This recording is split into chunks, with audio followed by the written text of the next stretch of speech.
So I've got my 5-foot tiller out here. This is I think it's a Kodiak is the brand on it. I believe it's the same as King Cutter. I think they all come out, I think there's a couple different brands that they say come out of that same factory. This is a 5-foot setup. As you saw, I've got the quick hitch on here, got the adapter with the pins.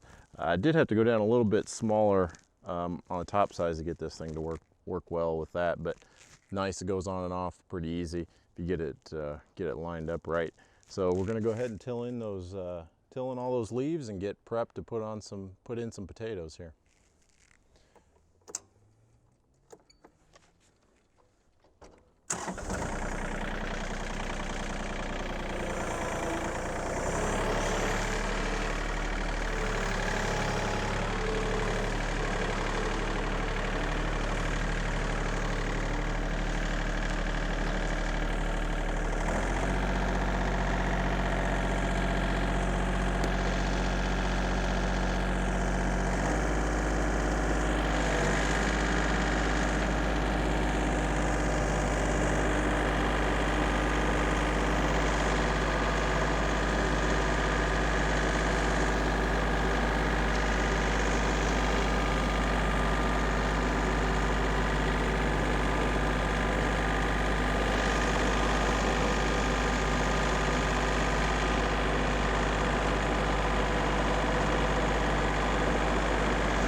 So I like to come back and make a second pass just a little bit over, because there's a skid on that side that won't let it go all the way down, especially when I'm trying to turn in some stuff like this to go full depth. You know, make a pass and then come back and make a pass real close so that it'll sink down in that skid will sink down in that soft dirt, and we'll get the full depth we can to get a good churn on this going through and break up these leaves and turn it down as low as we can go.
Well, these aren't really the ideal conditions to be doing this in. It's a little bit wetter than I would like. I got a little stuck over here on this first part.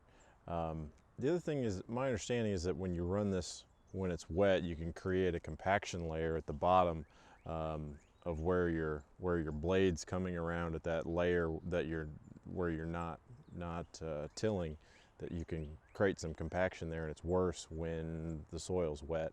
I do run through here with I think it's a 12-14 inch middle buster, and that seems to break that up. I have a little bit of drainage issues because we're sitting down here in a lower spot, which is why it's wetter on that side.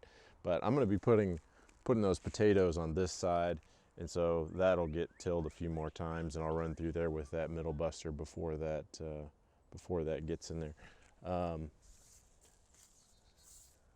Oh, this is it's a Taylor way, not a strong way or whatever I said before. But I still stand by. I think it looks exactly like the King cutter. I just bought it at the Deere dealership when I bought this tractor. It was way cheaper than the Frontier one, and it appeared to me to be better built and still work with the eye match, which is what was important to me. That all my stuff, everything I have other than my fertilizer spreader, will work with the eye match, which I really like having because you can pop stuff on and off real quick. But this is great setup. We've done a lot of work on soil amendments here. Normally in Georgia, you're not going to see soil this dark. It is wet, so it's a little bit darker than normal. But we've put a lot. I've trucked in loads and loads of compost onto this over probably about the last 10 years to get it built up, and obviously we're still putting leaves and fertilizer and stuff on it. I've got this other side to do. I'm going to do a burn down with some Roundup, just to kind of get the weeds killed off. Again, it's real early in the season. We're just well, right now it's February, so we're just now getting potatoes in. I'll get a couple other cool weather things in maybe, and then we'll usually get tomatoes and stuff in early to mid-April. So, little garden update, and that's where we're at right now. See you later.